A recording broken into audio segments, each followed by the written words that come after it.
Hi folks, welcome to another Stall13.com video.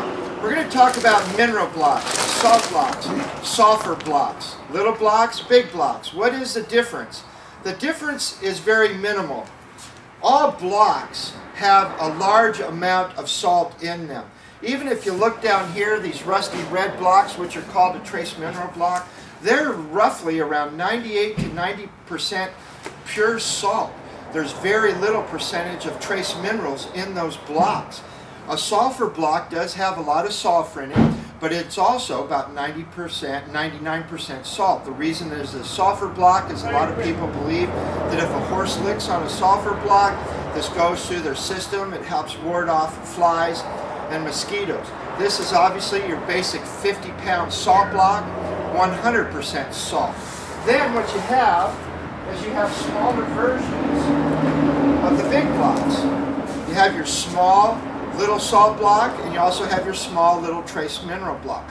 The nice thing about these is you can put these in feed tubs. Maybe you have a horse that gobbles its feed and it's prone to choking. One of the oldest ways to keep a horse from choking on their feed is to put rocks or bricks in their tubs.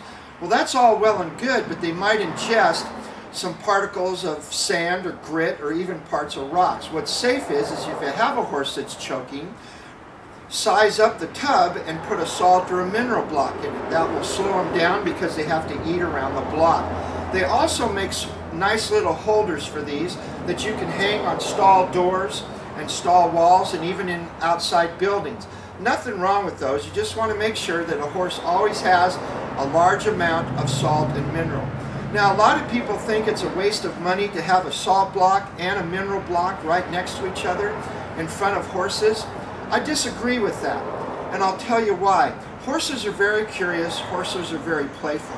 They may, even though this is 99% salt, this one is 100% salt, this only has 10% trace minerals in it, there's nothing wrong with having both these blocks presented in front of a horse. And the reason is that you have to put yourself in the world of horses. Horses are in their home 24 hours, 7 days a week. Horses are prone to being very bored, especially if they're in a stall or a paddock.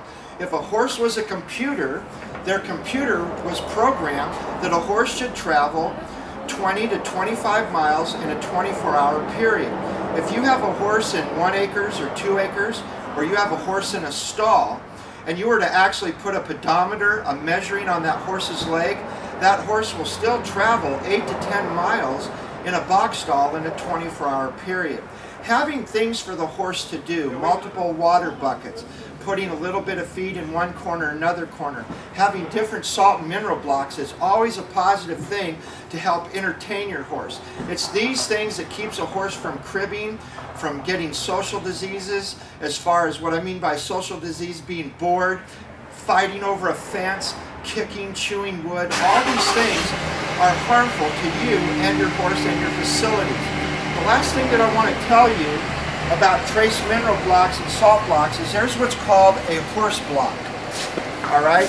They're about $12 to $16.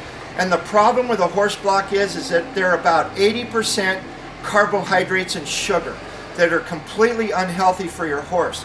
They've got molasses, sugar beets, all different kinds. Some even have honey and corn syrup in them. If you put a block down in front of a horse and that horse can consume that block in 1 to 2 days, and you paid more than $7 for it, that block is actually hurting your horse, not helping your horse, because it's all full of sugar.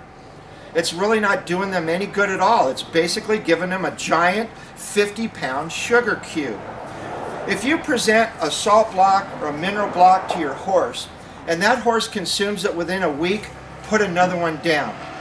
Horses are kind of funny about things. They have a great ability to heal. They have a great ability to self-correct. And part of that self-correction is they will lick, they will chew on a salt and mineral block until their system is full. Once their system is full, they may ignore these 50-pound blocks for a year. So if your horse isn't used to them, don't be surprised if they really tear into them. If they go through a mineral block, they go through a salt block, get them another one. This time of year, a sulfur block isn't a waste of your money, but it really isn't doing you any good. I always like to keep a trace mineral block and a salt block in front of horses at all times. It's these little things, folks, that help your horses quite a bit. What is this? Oh my gosh! Christmas cookies. Ladies and gentlemen, this has been another Stall13.com video. Take care of yourself and take care of your horses.